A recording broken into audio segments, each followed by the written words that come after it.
UP के संभल से एक ऐसी खबर सामने आई है जिसने समाज और राजनीति दोनों को हिलाकर रख दिया है। योगी सरकार द्वारा गठित न्यायिक जांच समिति की रिपोर्ट में ऐसे चौंकाने वाले सच दर्ज हुए हैं जिन्हें पढ़कर रूह कांप जाएगी। इस रिपोर्ट ने सिर्फ दंगों या फिर हिंसा की तस्वीर ही नहीं दिखाई, बल्कि एक हिंदू परिवार के दर्दनाक सच को भी उजागर किया है। अपनी ही बेटी को लव जिहाद में खो देने का सच। तो चलिए जानते हैं इस मामले को विस्तार से। नमस्कार, मैं हूँ रूबी सिंह और आप देख रहे हैं जयपुर एक्सप्लोर मैगजीन का डिजिटल प्लेटफॉर्म। परिवार ने बताया कि उनकी बेटी भारती, जिसे अब सिदरा कहा जाता है, कभी बेहद धार्मिक और संस्कारों से जुड़ी हुई थी। व्रत उपवास रखती, दीपावली पर नीलकंठ को पुकारती, प्याज लहसुन तक नहीं खाती और मंदिर की प्रतिमाओं के लिए खुद से पोशाकें सिलती थी।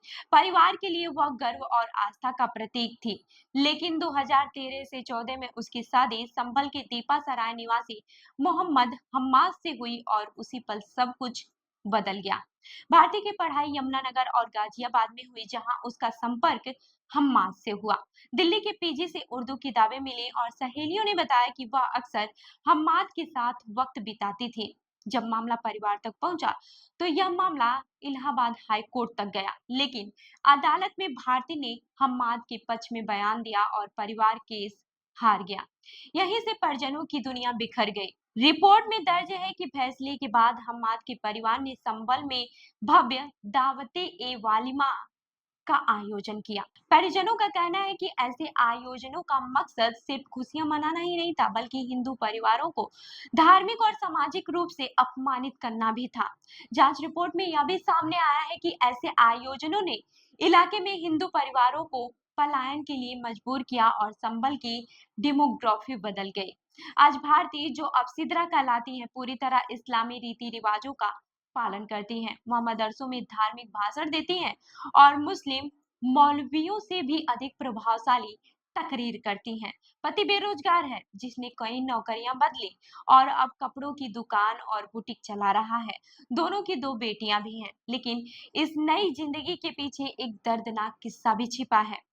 विवाह के 1 साल बाद भारती ने फोन कर रोते हुए कहा था, मुझे बचा लो। उसकी आवाज में दर्द और मजबूरी साफ झलक रही थी, मगर धमकियों और डर की वजह से परिवार कुछ नहीं कर पाया। पूरी त्रासदी ने सबसे ज्यादा आघात भारती की मां को दिया। वे पिछले 10 सालों से बीमार हैं, डिप्रेशन में है और बोलने तक की हालत में नहीं है। परिवार ने जांच समिति से आंसुओं के साथ कहा कि अगर मौका मिले तो वे आज भी अपनी बेटी को अपनाने को तैयार हैं।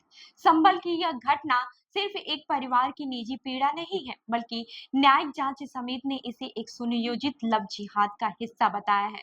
रिपोर्ट के मुताबिक ऐसे मामलों के जरिए हिंदू समाज को अपमानित किया गया और पलायन के लिए विवश किया गया। यही वजह है कि आज संभल की तस्वीर और सामाजिक ताना बाना दोनों बदल चुके हैं। तो इस खबर पर आपकी क्या राय है, हमें कमेंट करके जरूर बताएं। और ऐसी ही अन्य खबरों के लिए हमारी वेबसाइट www.jaipurexplore.com पर विजिट करें। धन्यवाद।